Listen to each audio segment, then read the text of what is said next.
Hey athletes, welcome to Calisters Academy. So this is the first video on this channel, and today we will be talking about what is calisthenics, the history of it and the benefits of it. Before talking about all that stuff, make sure to like the video and subscribe to the channel if you want to see more videos like this in the future. So without any further ado, let's get right into it. I believe when you are trying to learn a new subject, you should always look into that subject's history, as it will make the subject much easier to understand. That is why we are going to start the video with the history of calisthenics. So how did calisthenics start? Calisthenics originated from ancient Greek. The Spartans, the army of the ancient Greek city Sparta, had trained calisthenics to fight the battles. So it means calisthenics is way older than we think. The word calisthenics comes from the ancient Greek words kalos and stenos. Kalos means beauty. That word is used to emphasize the aesthetic pleasure that comes from the perfection of the human body. And stenos means strength, like mental strength, courage and determination. And in the 19th century, this woman named Catherine Beecher learned about calisthenics and she brought it to USA to train women. Later on, it became famous all over the world and both men and women started training calisthenics to stay fit and healthy. Now calisthenics is even being used in the military to train soldiers. So what actually is calisthenics? There are different forms or types of exercises like bodybuilding, aesthetics, powerlifting and more. And calisthenics is one of those types. Calisthenics exercises are like the most basic type of any exercise, but it is performed only using body weight.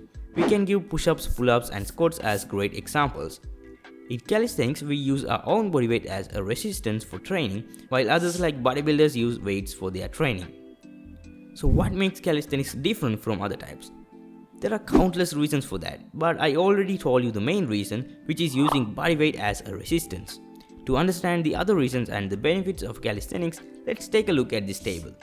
So this side is about calisthenics and the other side is about aesthetics or bodybuilding. Now let's compare the differences. Calisthenics exercises can be performed with little or no equipment at all, but bodybuilders need dumbbells, barbells and other machines at the gym to complete their training. This brings us to my next point, which is calisthenics is really cheap. By cheap, I mean you don't need to spend any money on buying equipments. You can train at home or you can go to a calisthenics park nearby and get a great workout done. But if you want to work out at a gym, you always have to pay for a gym membership that would cost you somewhere between 20 to 100 bucks per month. Honestly, when you are getting started with calisthenics, you need no equipment at all. As I said, you can work out at a park or at home. And once you master the basics, then you can invest some money into a pair of rings or a pair of parallels.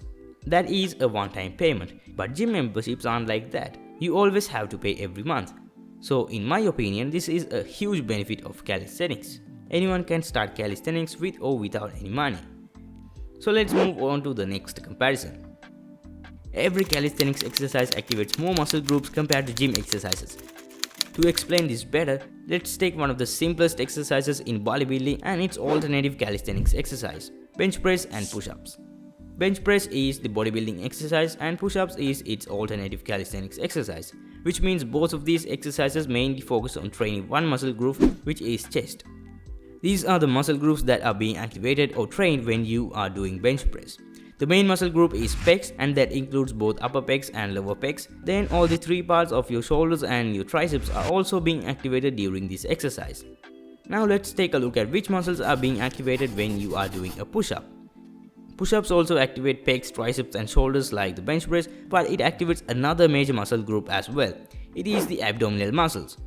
When doing push-ups, you have to get in this plank position, and when you are in that position, your abdominal muscles aka core also starts engaging. So that means push-ups will not only build your chest, it will also increase your core strength. You wouldn't feel your abs being engaged during a push-up very often, but it does strengthen your core. You might feel that when you do push-ups after a really hard workout, or if you are an absolute beginner that haven't done any push-ups at all.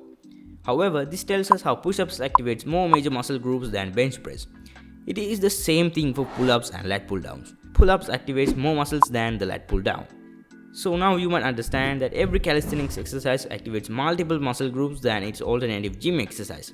This is another great benefit of calisthenics. Those are the major differences or benefits I see in calisthenics, and here are some more minor benefits of it.